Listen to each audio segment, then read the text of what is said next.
Hey everyone, welcome to another edition of The Bullet. My name is Paul Lathrop. I'm the Deputy Director of New Media for the Second Amendment Foundation. Joining me, she does every other Wednesday, although there's been a couple that have been missed here and there, Amanda Suffecool of Eye on the Target Radio, and you might have heard her on a few other programs talking about something about a run for board of directors here somewhere or another. Amanda, thanks for coming on the show again today. Hey, well, thanks for having me. As we get started, I want to mention, and today I got to say I'm not feeling the greatest, so I would really appreciate comments so we can keep the conversation flowing. If you are watching on Polite Society Podcast on the Facebook or YouTube pages, go ahead and comment on those live videos. If you're catching us anywhere else, go to YouTube, or go to, Twitter, tweet with the hashtag #TheBullet. We'll get those up and get them on right away. And we're already getting check-ins, Amanda, so I know we've got people listening. Let's go ahead and get into it. First thing you mean it's more than just you and me chatting? It's more than just you and me, and I was looking earlier, we have been getting serious traction on Rumble, and especially you folks that are catching us on Rumble. If you're catching us live, please go to Twitter, tweet with the hashtag #TheBullet. We'll get your comments in. There's no way I can track live comments on Rumble through my broadcast software. So let's go ahead and get started, Amanda. First thing up is a press release from the Second Amendment Foundation that hit today. When the House Committee on Oversight and Accountability convenes Thursday to discuss the alleged abuses by the Federal Bureau of Alcohol, Tobacco, Firearms, and Explosives, otherwise known as the ATF, one of the people offering testimony will be attorney Matthew Larassiere, who serves as an adjunct scholar of law and policy for the Second Amendment Foundation. The hearing starts at 10 a.m. Eastern and will be, I'll try to get links for it. It'll be up on Polite Society podcast feed. 10 a.m. Eastern tomorrow, 9 a.m. in the Central Time Zone, the only time zone that matters. The meeting is headlined ATF's Assault on the Second Amendment. When is enough enough? I'm going to go ahead and skip through the last of it, of the press release. I just want to get a quote in here from Adam Kraut. ATF has been known for its institutional abuse of power throughout history. Now more than ever, the agency is being weaponized as a means to punish peaceable gun owners and drive small businesses out of the marketplace by inventing creative statutory interpretations surpassing the agency's authority and scrutinizing federal firearms licenses. Every action is a gotcha manner. Amanda, I'm glad that this is being broadcast live. Looks like probably on YouTube. But I really think it's important, and let me see if I've got this. No, I do not have it hooked up yet. I think it's really important for people to get a hold of their Congress people and let them know there's a move afoot to defund the ATF. We got to do something on the legislative side because ATF's really, really stretching, and they're stretching at the behest of Biden. Well, yeah. So right now, though, it doesn't do anybody any good to reach out and talk to their congressman if their congressman is not on the House Committee on Oversight, because that's really where this is happening right now. Otherwise, they'll be like, yeah, I don't know, I'm not sure what you're talking about. So not only is it good to communicate with your congressman, I mean, if you're in general telling them that you care about Second Amendment issues, that's good. But if you're like, look, I know that this is happening, and it's not in their wheelhouse, don't waste your time nor theirs. But do some research and find out who is on the House Committee on Oversight. I looked, James Comer is the chairman of the House Oversight Committee. He had been a ranking member of the Oversight Committee from 2020 to 2022, and now he's the chairman. So I'm looking right now to see who is on the full Committee of Oversight and Accountability.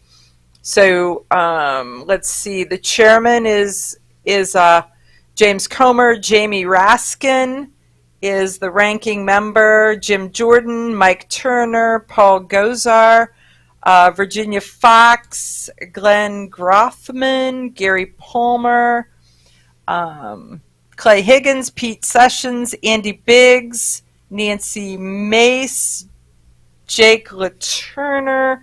So anyhow, keep looking because there's a lot. Marjorie Taylor Greene, Lauren Boberg, Anna There's Paulina two names Luna. that are solidly on our side. Well, Anna Paulina Luna, also out of Florida. Mm-hmm. Eric Burleson out of Missouri. Those are all absolutely on our side. So some of the others, I'm not familiar with them, but that doesn't mean that they are or not on our side. So it's definitely worth checking out and then communicating with them. But that's that committee. It should be like watching the Super Bowl. I'm just saying, with those folks in there asking their 5 minutes asking questions. So I sincerely hope that there will be people who are watching it and tweeting it and then excerpts so that the rest of us who are out doing other things, those of all y'all that have jobs every day, you'll get the highlights as opposed to the entire 5 minute things. And I would expect that we're going to be covering a good part of that on the show tomorrow and certainly Friday. But definitely, if we may even do a delayed show, so I have time to do proper research on it. But yeah, just a heads up. Tomorrow we may go a little later than the normal start times. But let me get a couple comments up here. First up, George Geller says, I'd like to know how many actual crimes the ATF has prevented or solved. Low single digits would be my guess. Did you see? I got an answer for that. Did you see in Ohio where the ATF was driving down the road and saw jaywalking, and so they went to the door and demanded that the mom go get the teens that were and have them come out, and the mom's like, no, they're teens, they're juveniles. You talk to me. So they try. I think they actually charged her for some interference thing, but she wouldn't let him near her teens. And they said, well, based on the shoulder position of the walkers, they think they were hiding a gun. Based on the shoulder position of the walk. So if you're walking around, if you're a football player and you've got no neck, you're going to get. I have no idea. I don't know what the gun position, when my shoulders are in the gun position. I'm just not sure what that is. But so they've solved one crime in Ohio. So yeah, they look caught that those up dangerous jaywalkers. That one's gonna be fun, and I love the fact that the mom was going after him. Wow. Next up from Mike White, have you guys talked about the California roster win? Yeah, we did talk about that yesterday. We talked about that significantly. It was a significant portion of the show when Craig DeLuz and I discussed that. And it's perfect to have Craig on there when that comes across. So the interesting thing to me in the comments to that is there were so many people who are like, oh, well, it's going to take forever. And it's like, well, we're winning, and forever is going to come whenever it comes. And so we're making incremental increases in our rights, returning our rights. And so time marches on, dude, however it marches. So this is a win. Take it. Yeah, and that's one thing I like to bring up frequently on the air, and I think it bears repeating from time to time, including now. We are winning. The next two stories, I believe, yes, the next two stories are proof that we are winning. Let me just really quick jump into the next one. This one out of Watertown, New York. Local attorney involved as judges hear gun case against New York's concealed carry law. I'm going to read just a little bit of it, and then I'm going to emphasize some. Gun Owners of America's case against New York State's Concealed Carry Improvement Act was heard in front of an appeals panel in Manhattan on Monday. It contends there are flaws in the concealed carry law and that it violates people's First and Second Amendment rights, according to, get this, County Attorney Stephen Button. Button is involved in providing guidance for other out-of-state lawyers. I'm going to go ahead and skip over the rest of the article. This is a county attorney that is taking on the state. Is there more proof needed that we are winning and we're going to continue to win?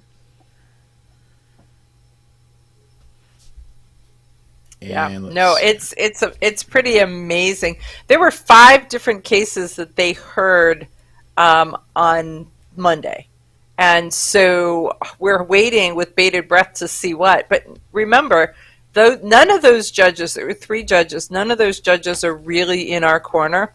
So they're digging to look for how they can side with New York, and I think that given Bruin, they're going to be hard pressed to find a way to side.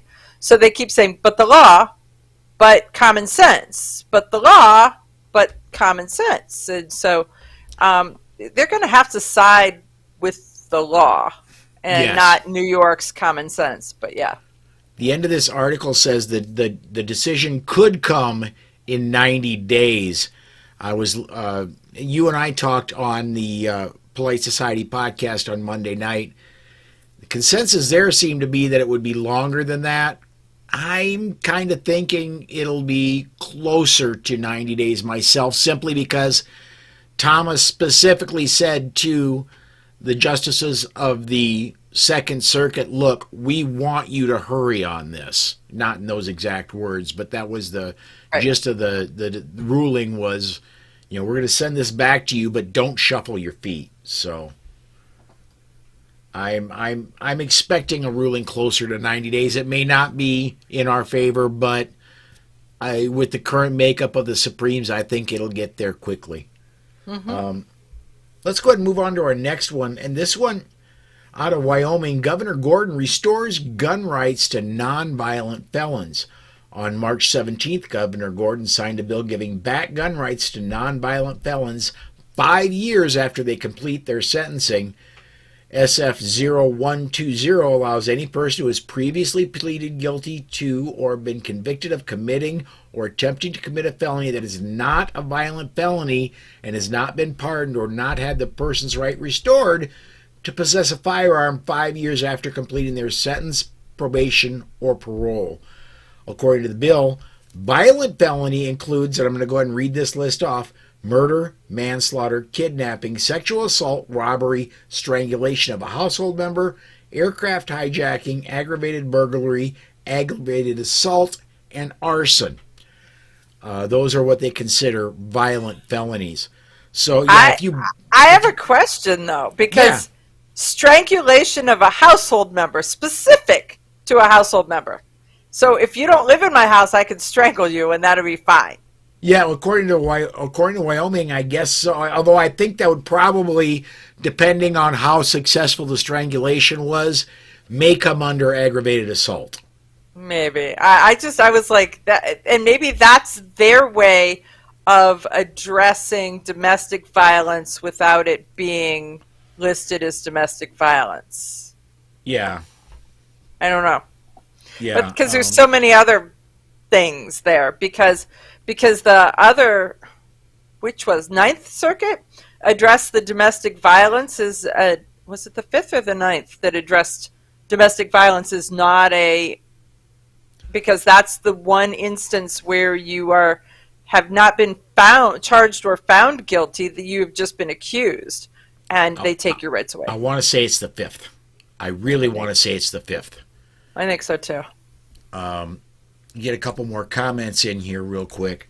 I don't have any Michigan specific stories up 500 Magnum for today, but Michigan, he says, is getting hit so hard right now.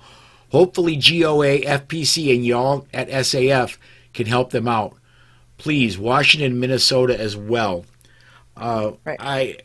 I will say that Michigan is being watched. Minnesota, especially their safe storage law that is going up, is being watched. And that almost made it to the news today. And Washington, That's where SAF is based out of. So of course they're watching Washington closely. These things have to become law before lawsuits can be filed. So, so that's where SAF is. DC Project is on boots on the ground in Michigan. We've got Marcy in Lansing, and she actually texted me right before I came on the air to say that she is going to Lansing again tomorrow because they've got 20 anti-gun bills that are in the making right now, and they're not even following their own rules as to how long they hear them and what they do and how they do them. They're just shoving them through. So the DC Project is working with Hillsdale College and hosting an educational seminar and a fundraiser in April, the 24th, I think. You can go to dcproject.info and look for the Hillsdale event. And so you can make a donation. You can attend the event. We would love that. But the Michigan, the DC Project girls are on the ground, and they are active and engaged. And so everybody's watching this with horror. And this is where elections have consequences. And with the fact that Michigan was able to take both the House and the Senate, there's nothing to throttle them back. Well, and you and I don't remember how. I do remember talking with you about this. I don't remember how long ago it was, but I honestly believe that this is they're pitting this on because of the mass shooting at the college. It was written before that. It wasn't. Mm-hmm. It was simply because they finally got a majority in both the House and the Senate, and they got the governor, and they can now. That's the only reason it is happening now. And so then they've got 2 years, and in 2 years, then Michiganders can do something about it. But those 2 years are going to be painful. Is it Michiganders or Michiganites? I don't know. I'm going to say Michigan. I went with Michiganders, so you tell me. Yeah. I'm not from Michigan. I'm from Ohio. You know, there's that whole red and gray, blue and yellow thing. So that would be the nice thing to call them if you're from Ohio. Yeah, and there is, and I know you're not a sports fan, but there is the rivalry, shall we say, between Michigan and Ohio in college sports. Let's get this one in. Billy Cummings, going back to our discussion of the Wyoming law, strangulation of a household member is classified under domestic violence, as you guessed, and strangulation of someone else is classified as assault. It's all assault, but it's how it's classified under the various laws to which someone is charged with. Mm-hmm. Okay, yeah. That's kind of where I was looking at that. I was like, okay, there's got to be a reason for it to be singled out in that manner. So thank you, Billy. And I got to get this one up. This one's from Charlie, and yeah, both you and I love Charlie. He's a good friend of both of us. He says Michiganiacs. Michiganiacs.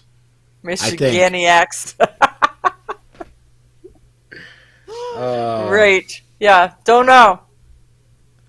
And then 500 Magnum says FPC is challenging Massachusetts handgun roster as well, like they did California. Congratulations to them. I want the California one was a lawsuit by the California Rifle and Pistol Association. There was some assistance from SAF. I believe there was assistance from Firearms Policy Coalition, but that was not a Firearms Policy Coalition. No, it's more amicus briefs and some investment, where they're helping. Yeah. Yeah. I want to get one. We got one more good news story. This one out of Alaska. A few years ago, legislation to protect American civil liberties during emergencies might have been thought redundant. After all, there is the U.S. Constitution. Then came COVID-19, and Americans watched their civil rights of free speech and the right to move and associate freely dissolve in lockdowns, shot mandates, and business shutdowns. Now lawmakers in Alaska want to make sure that each executive emergency orders, excuse me, let me start that again. Now lawmakers in Alaska want to make sure that such executive emergency orders in the future do not infringe on Alaskans' Second Amendment rights if ever a governor in Alaska decided that was a good idea. The Alaska House Community and Regional Affairs Committee this week moved House Bill 61 to the Senate Affairs Committee for consideration. There are no other committees of referral before it reaches the floor for a vote. The bill sponsor, Kathy Tilton, is joined by reps and yada, yada, yada. House Bill 61 prohibits state and local governments from closing lawful firearm businesses or restricting individuals' access to firearms, ammunition, and component parts during declared states of emergency unless closures and limitations apply to all forms of commerce equally. So if you want to close down a gun store, you got to close down the grocery store too. I love that. Yep. Yeah. So they're not saying you can't close them. They're just saying you can't single them out. I love it. Let me get Charlie commented as well.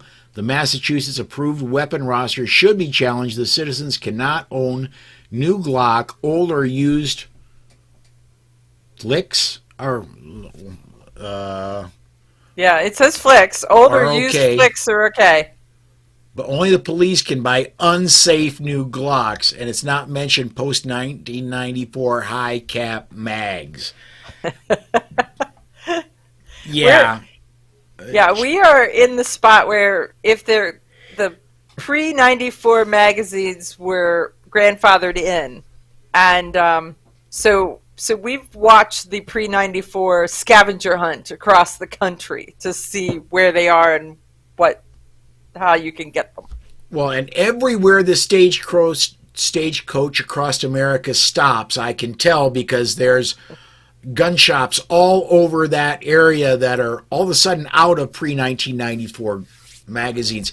And let's face it, here in the free world, here in the free United States, magazines that old are usually junked. Most of us can't tell the difference. And so the conversation about, it has a square notch versus a round notch. Are you kidding me? He's not. All right. Got to get one more comment in here from a friend. Simon says, train Tony Simon chiming in, Michiganese, you don't know this? I love our friends. I'm telling you. You wait. We'll try all those out on Rick Ector. Yes, we will. We absolutely will. Our next story, it was a good news that turned into a not so good news, and I'm just going to very briefly, this morning, bright and early when I started researching stories to cover today, open carry made it now to the House version of the permitless carry bill. It was introduced yesterday as part of the package that the House wanted to consider. But by the time I got back to check news this afternoon, it had been withdrawn. So they said that there was some kind of technical issue with it. And so that's where it had been, the amendment had been proposed and then the amendment withdrawn. So the good news, so for Florida, this is the difference between constitutional carry and permitless carry, or at least a big portion of it, is the fact that you can't open carry in Florida. And it's been a big brouhaha. And so the House members and the Senate members, when I was down in Florida and we were testifying, it was very clear to them that people wanted open carry added to it, but they didn't do it. They had added 2 other amendments, and they heard 3 other proposed amendments that they didn't add. So there was a lot of stuff that was being negotiated in, and that wasn't added to it. So there's some history that those of us who are not steeped in Florida politics don't quite understand, because there's very few states that have a restriction on open carry like Florida does. And so but the fact that they made it into an amendment and it pulled back, it keeps getting closer. So those are positive things, even though it wasn't as positive as one would hope. One thing about that, and both stories mentioned it, is if you were going to open carry in Florida, the requirement was that it needed to be in a level 2 retention holster. And I don't believe, I believe you should be able to open carry whatever you want to open carry, however you want to open carry it. However, I do believe personally, if you're going to open carry, it is extremely smart to have at least a level 2 retention holster. Level 1 is just friction. You know, if you pull hard enough, it's coming out. Level 2 means there's a thumb brake or something else there. There's others that There's are a lock, a level 3. latch, a button. Yeah. Something.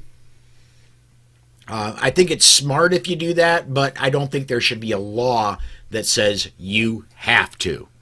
Sort of like mandatory training. You know, we all embrace training. We all take training. We all urge people to have training. But when the government says you shall, you must, you will, or you won't, we push back. And this is that same concept. It is.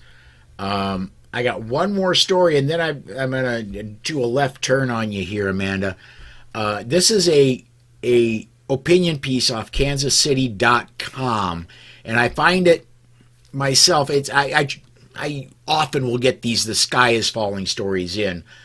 Under Missouri law, firearms are not allowed in churches or other places of worship, and for good reason. Allowing guns everywhere is bad public policy. But could churchgoers in Missouri legally pack heat in the near future? We hope not. On Wednesday, the Missouri House hears testimony on a bill that would lift the state's restrictions on firearms in places of worship. There's a lot more there. I'm going to leave my reading there simply because I haven't taken blood pressure medication recently. Now, you know, the interesting part is that one of the gals that I interact with a lot is on her church security team in Missouri. So there already must be, and I am not up on this by any means, so there already must be some way that you can tap dance around and have the church approve or accept or have a specialty team or something. Though that's not everything one would want, at least there currently is something that we don't quite understand, but opening it up is always a much better idea. Oh, yeah. If you're a bad guy, right now, you can't carry into churches, so churches are a free fire victim zone. Soft target. Yeah, and anything to make it. If I go to church, I got to be very careful how I say this. I have to be extremely careful. South Dakota is a free state. There are no restrictions. So if I go to church, I am carrying, period. However, I'm guessing about 1 out of 10 people that go to church with me are as well, because we're a free state. I would have to really consider if I lived in a non-permissive state, and Missouri's pretty good in gun laws. I'd really have to consider saying concealed is concealed. Right. It's my secret. Yes. Yes. Not that we're encouraging anyone to break the law by any means at all, but look at the last time you were speeding and then tell me that you were a complete rule follower. I don't speed myself, and my nose is not growing. So anyway, I don't speed anymore, or I don't speed any less. There we go. Yes, we'll leave it at that. If you've ever ridden with me personally, I hope you brought along a change of clothes at some point or another. But Amanda, I want to talk a little bit about, because we've got just a few minutes left. Mm-hmm. No secret, you're a friend of mine, but I wanted to reserve the last few minutes. We're coming up on deadline here very soon. Mm-hmm. My personal opinion, the NRA needs help, and they are electing a board of directors. 1/3 of the board is up. You're among the people that are up for election for the NRA board. Right. Tell everybody how they can vote for you if they are a lifetime member or if they've just been a year-to-year member for the past 5 years. Well, you're right. The deadline is midnight on Sunday. And the ballots have to be received in Virginia before midnight on Sunday, which So we'd means be that talking right now, you probably want to not mail, you probably want to FedEx or UPS your vote in if you want to get that vote in. yeah, it really is that close right now, to get it to them. But I mean, you probably still have. I mean, with hope and faith in the postal system, the U.S. government postal They system. never, ever, ever, ever speed, period. Let's put it that way. There's that. But so it was in your February magazine, your NRA magazine, and if you are an electronic version person, then they mailed you one. So if you are a voting member, they notified you to tell you that the ballots were there, and so they came in your magazine. But there is, as you said, there are a series of people that are listed that are nominated, and there are 25 that are being elected. Actually, I think there's 26 because there's one open seat, and then there will be one that has to rerun the week of NRA, so that if they didn't make it, they can scramble and try to be that last singular year member. I hope that I've made it. I really do. I think that one of the things, being on the Bullet, being affiliated with Polite Society podcast, doing my radio show, being part of the DC Project, speaking publicly all over the place, I think I've probably got more of a face that people have seen, a name that they've heard of, than some of the people that are on there. Not to say that my background is better. It's different, and my background really is problem solving. And frankly, I don't know if you saw today, there was an email that went out from Wayne LaPierre to the members who work in the Virginia office, that they are contemplating putting the Virginia office up for sale. So that really reinforces my focus on employee retention, because good people get kind of freaked out when there's conversation about, is my job going to move? And when they put the building up for sale, that is one of those things. So having conversations, talking to people, and not losing good people, because when a company is in distress, and frankly, the NRA has been under attack, yes, that's a hard place to be. And right now, my empathy is with the rank and file NRA employees, the people that, if you're an instructor, the people you've interacted with, if you're a trainer, if you're called membership, if you have gone to the Friends of NRA stuff, all of those people are concerned about their jobs and the things that they are going to do and help fight for with the NRA fight. So those are the folks that's kind of where my attention is going to go, I think.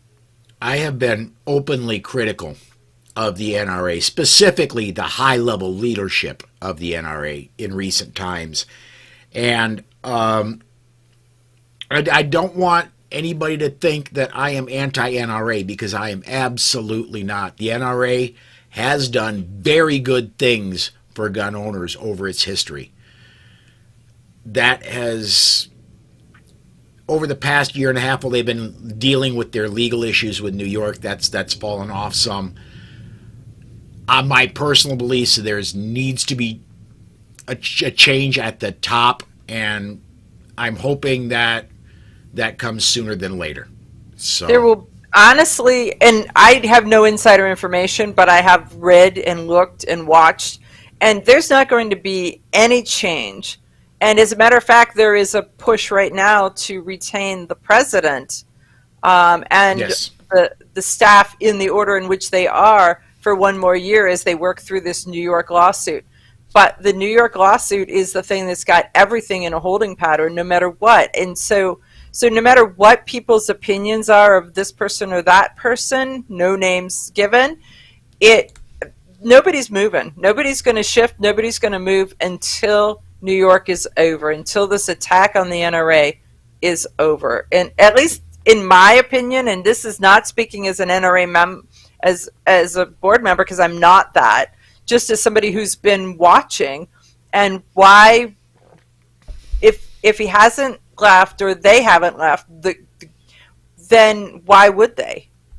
They are there to fight for their name, and part of this is that there's a huge PR smear campaign that's been part of this. So Yes. so a lot of the things that people think they know,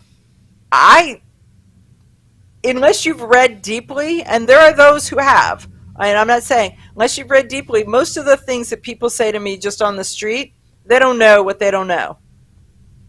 And Absolutely. so the PR smear campaign has been extremely successful. Get a couple more on our way out. We're way long, but we're going to be long. George Geller says, "Greeting to the future Supreme Allied Command of the NRA." Well, that she's just going for board right now. So I'll just go for board. I don't think that there's a position for that. But does it come with a tiara? Because I could be all about that. Yeah, I got to get this in from 500 Magnum. Like the NRA or not, we cannot deny they are our oldest Second Amendment organization out there. They are that. They came about around. They were a Civil War era. 152 years ago. Yeah. So they've been around a very long time. Right. And I'm going to say this for the NRA. Right now, they have been historically extremely good at getting gun owners to turn out and vote. Mm-hmm. They are the laser pointer, and we're all the cats. Absolutely, and honestly, they're the best training organization out there. I've been a USCCA certified trainer. I technically still am. I just the NRA's training is absolutely top notch. So let's see here. I think we're all good with comments. Amanda, thank you again. And, thank you. We're going to go ahead and we're going to set this one aside, folks. Please do come join me 5 p.m. tomorrow. Mike Piwowarski will be with me. And again, we'll cover the Second Amendment news stories of the day. Thanks, everybody, for watching.